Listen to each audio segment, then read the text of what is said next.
के लिए हम आए। हालांकि हमें केदारनाथ से आते हुए ये सौभाग्य प्राप्त हुआ माता जी के दर्शन करने का। तो हम अब आपको भी अपने चैनल के माध्यम से माता जी के दर्शन कराएंगे। वैसे तो माता धारी देवी जी की शक्ति और महिमा बहुत ही अपरंपार है, लेकिन मैं अपने चैनल के माध्यम से तो आपको कुछ संक्षिप्त जानकारी देना चाहता हूँ। माँ धारी देवी 7 भाइयों की एक इकलौती बहन थी और वह अपने भाइयों को बहुत ही ज़्यादा प्यार भी करती थी, लेकिन किसी कारणवश ये भाई किसी के बहकाव में आकर तो इसके भाइयों को कहा गया कि ये आपके लिए बहुत ही अपशकुन है और बहुत ही खतरनाक है, इसीलिए इनके भाइयों की चारों की डेथ हो चुकी थी। तो 3 भाई जो बचे उन्होंने सोचा कि हमारे साथ कोई अनहोनी ना हो जाए, इसलिए इन्होंने माता धारी देवी जी की हत्या कर दी और उनका शरीर नदी में डाल दिया। तभी एक किसान, एक मछुआरा नदी में अपने कपड़े धो रहा था तो उन्हें आवाज़ आई। वो आवाज़ साक्षात माता धारी देवी जी की थी। तो माता ने कहा आप मुझे बचाएं। तो मछुआरा डर गया। तो माता जी ने कहा आप डरे नहीं, जहाँ तक आप आएंगे वहाँ तक पानी में सीढ़ियाँ बन जाएगी। और ऐसा ही हुआ। तो उसी दिन के से उस मछुआरे ने यहाँ पर यह मंदिर स्थापित किया और ये माता 4 धाम की संरक्षक देवी हैं। और माता जी को नमस्कार और प्रणाम के बिना 4 धाम की यात्रा सफल नहीं मानी जाती। माता जी बहुत ही शक्तिशाली हैं। मुझे बस इतना ही ज्ञान था। यदि कोई गलत जानकारी दी जाए तो उसके लिए मैं क्षमा चाहता हूँ माता से भी और अब सभी भक्तों से भी। धन्यवाद सभी का।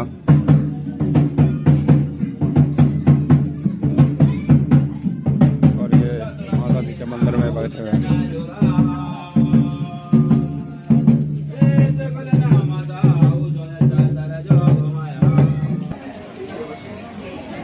और भाई हम आज के है माँ धारी देवी के मंदिर में गलियारे में।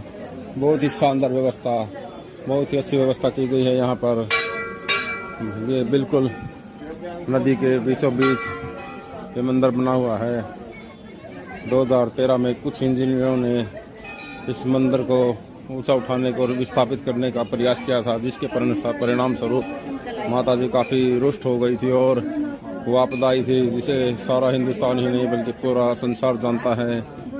तो इसीलिए भविष्य में ये सीख लेनी चाहिए, माता की अनुमति के बिना कुछ भी नहीं हो सकता है 4 धाम में। तो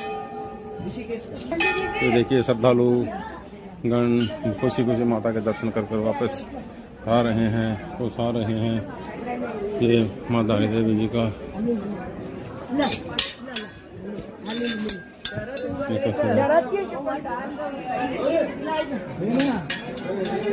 मंके महाराज, जय श्री राम, जय बजरंगबली।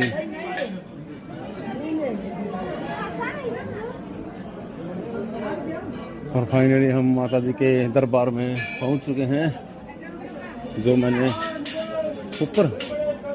और ये प्रवेश द्वार और हाँ जाओ ऊपर, यहाँ खाली पड़ा है, यहाँ खाली पड़ा है। श्रद्धालु काफ़ी कम है, इसलिए हमें बहुत ही माता जी के अद्भुत और शानदार दर्शन होंगे।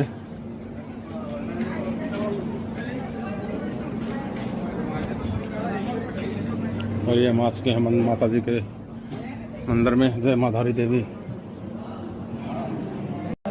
तो हमने दर्शन किए माता जी के, लेकिन अंदर गर्भगृह में कैमरा और वीडियोग्राफी अलाउड नहीं थी, इसलिए मैं आपको माता जी के लाइव दर्शन नहीं दिखा सका, क्योंकि मंदिर के कुछ नियम सख्त होते हैं और उन नियमों की पालना करना भी बहुत ज़रूरी होती है। तो और हम एक बात और बताना चाहेंगे माता जी के बारे में, जो हमने अब तक जानकारी दी। माता जी दिन के तीनों ही पहर में 3 रूप धारण करती हैं। माता रानी सुबह के समय एक छोटी बालिका, दोपहर के समय एक जवान युवती और शाम को माता जी एक बुजुर्ग महिला के रूप में वो अपने भक्तों को दर्शन देती हैं, जो एक चमत्कारिक घटना है इस कलयुग में, जिसका रहस्य वैज्ञानिक भी नहीं सुलझा पाए हैं। तो ये माता बहुत ही शक्तिशाली है। तो आप भी आए। ये मंदिर हम ऋषिकेश हरिद्वार से केदारनाथ या चार धाम की यात्रा करते हैं तो उसके बीच में बिल्कुल नदी के मध्य में आपको दिखाई देगा। तो मेरी सभी श्रद्धालुओं से प्रार्थना है कि आप जब भी चार धाम या केदारनाथ बद्रीनाथ की यात्रा करें तो माता जी के मंदिर में ज़रूर अपना शीश नवाएं और अपनी मान्यताओं अपनी इच्छाओं की पूरा करने के विश मांगे। माता जी ज़रूर आपकी मन की बात को पूरा करेंगी। जय माता की, जय माता रानी की।